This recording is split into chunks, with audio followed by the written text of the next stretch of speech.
Cook and read with Janhavi या चॅनलमध्ये परत एकदा सगळ्यांचं खूप स्वागत। आज आपण बघणार आहोत कैरी आणि मिरचीचं लोणचं, जे हे की इन्स्टंट लोणचं आहे कैरी आणि मिरचीचं, जे आपण लगेच खाऊ शकतो। उन्हाळ्याच्या दिवसात तसंच जेवणाची इच्छा कमी होते, अशा वेळेला हे इन्स्टंट लोणचं जर तयार केलं तर आपल्या जेवणाची चव वाढते आणि हे करायलाही वेळ लागत नाही आणि साहित्यही कमी लागतं। त्याच्यामुळे हे असं इन्स्टंट कैरीचं आणि मिरचीचं लोणचं ज्याची की शेल्फ लाईफ 15 ते 20 दिवस आहे आणि फ्रीजमध्ये ठेवलं तर ते थोडं जास्तही टिकतं। त्यानंतर याच्यासाठी मी एक कैरी घेतली आहे आणि 8 ते 10 हिरव्या मिरच्या घेतल्या, या जास्त तिखट नाही। त्यानंतर मसाल्यांमध्ये मी 2 चमचा धने घेतलेले आहे आणि त्याच्या अर्धी बडीशेप घेतली, म्हणजे 1 चमचा। 1 चमचा जिऱ्याचा वापर आपण इथे करणार आहे आणि थोडीशी मोहरी वापरली आहे, जवळजवळ अर्धा चमचा किंवा त्याहीपेक्षा थोडी कमीच। आणि मेथी दाणा तर त्याहूनही कमी घातलेला आहे, कारण मेथी दाणा आणि जी मोहरी असते ती जास्त वापरली तर कडवटपणा येतो लोणच्याला, परंतु ती प्रमाणात वापरली तर चवही खूप छान लागते। तर अशा प्रकारे आपलं साहित्य तयार झालेलं आहे। त्यानंतर आपण जी कैरी आहे ती सालासकटच मी चिरून घेतलेली आहे आणि सगळी कैरी चिरल्यानंतर आपण सगळ्या मिरच्याही चिरून घेणार आहोत आणि या दोन्ही गोष्टींना आपण चॉपरमधनं चॉप करून घेणार आहोत।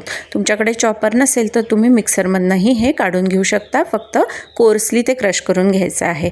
इथे चॉपरमधनं चॉप केल्यानंतर आपल्याला हे मिश्रण मिळतं आणि त्यानंतर आपण मसाला जो तयार करणार आहोत त्याच्यासाठी तो तव्यावर हलकाच आपण परतून घेणार आहोत।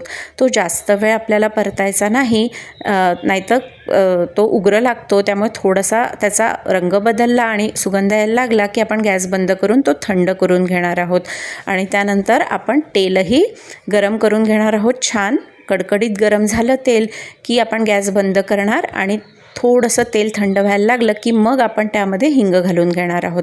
आता हा जो मसाला आपण तयार केला होता तो आपण मिक्सरमधनं काढून घेतला आणि या लोणचं आणि मिरची याच्यामध्ये आपण हा मसाला घालून घेणार आहोत। हा मसाला तुम्ही थोडा थोडा घाला, कारण त्यानंतर आपल्याला लक्षात येतं की कधीकधी जास्त होऊन जातो मसाला, त्यामुळे तो थोडा थोडा घालून तुम्ही बघा आणि मगच घाला। यामध्ये आपण तिखट, हळद, त्याचबरोबर काश्मीरी लाल तिखटही मी थोडं यात घातलेलं आहे, त्याने रंग छान येतो। आणि त्यानंतर हे थंड केलेलं तेल, हिंगाचं तेल आपण याच्यावर घालून घेतलेलं आहे, मीठ घातलेलं आहे आणि मग याला छान मिक्स करून घेतलं आहे आणि असं आपलं इन्स्टंट कैरी आणि मिरचीचं लोणचं झालं तयार। तर हे लोणचं अतिशय स्वादिष्ट लागतं आणि हे लोणचं जेवणाबरोबर असेल तर आपल्याला जेवणाची गोडी जास्त वाटते। तर अशाच नवनवीन रेसिपींसाठी आणि इतरही कंटेंटसाठी माझ्या चॅनलला शेअर, लाईक आणि सबस्क्राईब करायला विसरू नका।